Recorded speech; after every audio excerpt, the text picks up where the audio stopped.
Doing a quick recording here of Fortnite Chapter 2 Season 2. We are playing on a GTX 970 paired with the Intel Xeon E3 1240.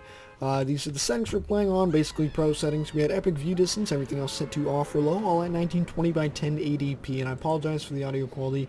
I do need to I need to reload Windows on my test drive. But yeah, without further ado, I do have MSI Afterburner running there in the top left-hand corner of the screen. You can keep an eye out on all the statistics there, CPU, GPU usage, as well as your frame rate and frame time graph. I found on average the system will play anywhere from about 120 to 160 FPS in most cases. Some parts of the maps it will go down to 90 FPS. Just keep that in mind. I think when it's just busier or there are around Loot Lake. No, there's no Loot Lake. I mean Misty Meadows, Lazy Lake, I found is where the frame rate will sometimes drop down a little bit. I'm not exactly sure why, just got to be a more demanding part of the game. But yeah, let's see. We'll just quickly grab all these chests here in the building and go find ourselves some combat. Because this is a hot drop, I'm pretty certain we will run into other players. Alright, we will grab the flopper there. Oh yeah, there are two chests under here. We will grab that for sure. 1, 2... Perfect. Oh yes, minis. Perfect. Obviously indoors frame rate will be really high, really consistent. But the nice thing going with, like, let's say the second gen i5 instead of even like a the second gen i7 instead of even like a 4th generation i5 is that you do have 8 threads instead of just 4 cores and 4 threads. So it does make a huge difference in frame stability. And yeah, it really helps with the multi-core performance, so you don't get any like stutter and stuff like that unnecessarily. So yeah, that's kind of the big difference there is that, oops, I dropped the wrong weapon, but yeah, definitely having 4 cores, 8 threads is necessary here for entry-level gaming. And that's what I would call this system. And my definition of entry-level gaming is kind of, I can play AAA titles, I can play esport titles well above 120 FPS. Yeah, AAA titles, 60 FPS plus, and esport titles, 144 FPS plus, and this system can definitely do that. Obviously, you do need to adjust your visual settings appropriately for AAA title games, but yeah, for the most part, it will run really well here. Right, we will drop the bandage bazooka. I think it's not necessary to take with us anymore. Perfect, a shotgun. I was hoping we'd get ourselves attack, but I mean, we'll get whatever we can get and roll with it. Yeah, we'll bust out here. I think someone might be in the next building over. I'd be surprised if no one else landed here with me, because this was one of the first drops off the bus. So we'll just see what we run into. We'll grab a little bit more mats before going in. And if you are wondering, I am just using a classic 60 Hz monitor, so there is nothing special there. It is the absolute budget experience that we all know and love.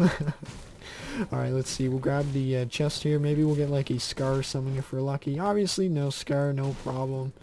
We will grab the gray tack. I prefer the tacks. They just shoot a lot faster. The pumps, you can one-shot, but we don't have aim assist, and I do not have great aim, so it's not really a weapon of choice for me here.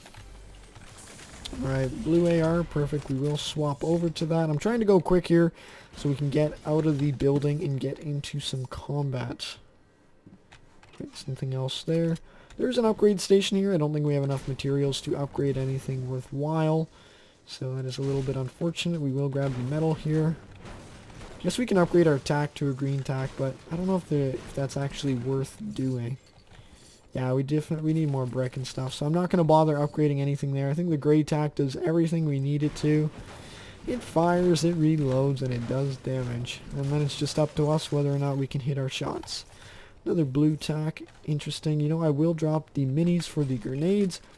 Always find having something you can throw that does damage is beneficial, so we will grab those. You can see the frame rate, about 144 FPS there. It's really nice, and obviously it may run better on your system because you probably don't have other things running in the background. For example, my audio service thing is taking about 10% of our CPU usage, so I mean, it is unfortunate, but at the same time, it's not the worst thing in the world because we do have 4 cores and 8 threads, which means we have enough multi-core performance to handle unnecessary things like that. And I mean, it's also a good thing, and maybe it's simulating the same thing as having a bunch of Chrome tabs open, so there's a bunch of different things to consider, because it's kind of like sometimes doing an only doing an isolated test of Fortnite where it's like, okay, you have the best situation possible, like that isn't necessarily the best thing to do, because it's kind of like when you are at home, you're not gonna have like no Chrome tabs open. You're gonna have something in the background running, because it's kind of like you don't want to just necessarily play the game. So yeah, I think this is actually more a realistic test of what you could expect for performance, just because we do have the other things running in the background. For example, like the Windows service and stuff like that. Please be a purple flopper. Oh yes, double purple flopper. Hopefully we don't die now, because we've got ourselves a pretty stacked out loot there. Yeah, so obviously the gray tack doesn't follow the guidelines of being OP, but I mean, it's not the worst thing in the world. Running around here, 170 FPS, 160, really solid. The frame graph is also very consistent. I think we're not really getting any stutter or lag. I haven't experienced any of it. I think the frame graph picks up a little 1% low drop every once in a while, but yeah, I haven't really noticed it myself. Obviously it's there because it shows up in the graph, but yeah, I haven't noticed it at all. It's been running really smooth here for me. Alright, a big pot. So in terms of editing, if you are wondering, it is really smooth. You can edit like this, and yeah, it's really smooth. And in creative, you could probably hit that 200, 240 FPS mark, especially in like clicks, box fight, and stuff like that. You can see, just keep an eye out on that frame rate, 130 at the moment, 100, and if I walk over this way, it'll probably drop down to the 90s. Yeah, just as I predicted. And I can predict it because I've tested so many different systems, and even on a Ryzen 7, the frame rate does go a little bit lower in that area of the map. Obviously, it won't go as low as, like, let's say 90 on this system, but it does get affected still. No one's isolated. Alright, let's see. Head over to Pleasant Park here. Oh my god, Salty Springs. I don't even know the names of these towns anymore. Haven't played it enough, I guess. Too busy doing other things. Alright, let's hop over here. Oh, it looks like there is some combat. Interesting. We will head up onto the roof here. See if we can't spot out where this combat is taking place. Oh, there he is. There he is. Alright, perfect. We just need to be careful so we don't get shot down.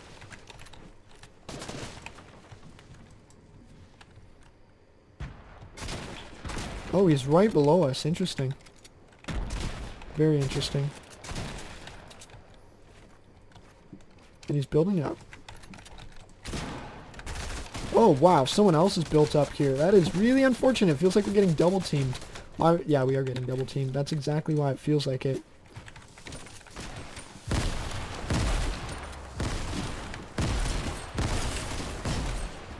I feel bad for this guy a bit.